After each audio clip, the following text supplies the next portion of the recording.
So our sutra for this week is Sutra 255. Tataha Parama Vasyata Indriyanam.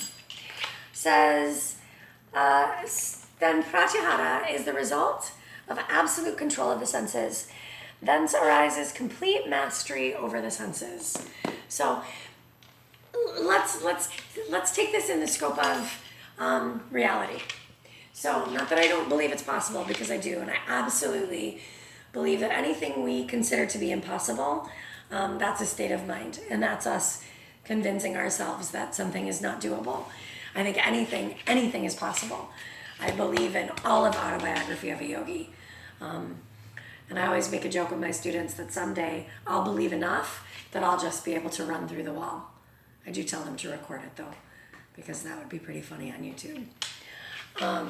Complete mastery over the senses. So we have to take it in stride as far as what's actually, this is Luke, by the way, of what's actually doable. Can I control a moment of, come here, Bob. Here. Can I control a moment of reaction? This is by me.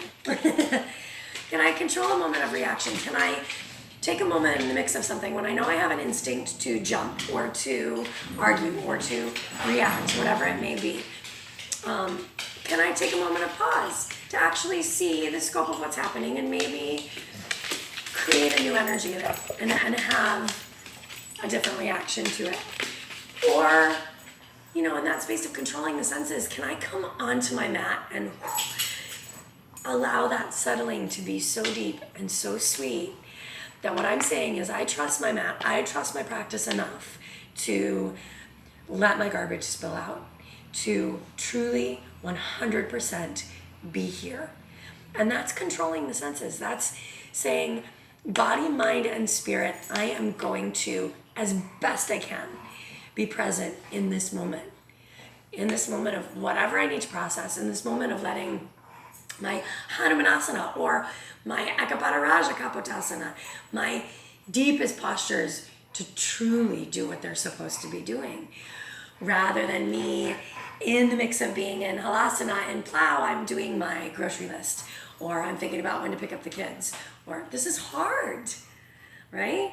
Because all of these things are our real responsibilities. We have to be in the world. We're people. We have to be here. We have to be here together. We have to be here with our dogs and our cats and our kids and our work and our coworkers and our lovers, etc. So, yeah, how can I do that in a space of absolute presence without having that initial jumping or annoyance or introverting even? Same. Allowing control over the senses means we see our patterning. It means we're starting to see the programming. We're starting to see what's spinning in our minds, and we're allowing in that space of honesty to say, I am going to let go of this piece, or I see you. I'm going to allow you to not be a part of my day. And if you are a part of my day, I'm going to take you in fully so deeply so that I am processing this with every breath, with every moment, with every thought.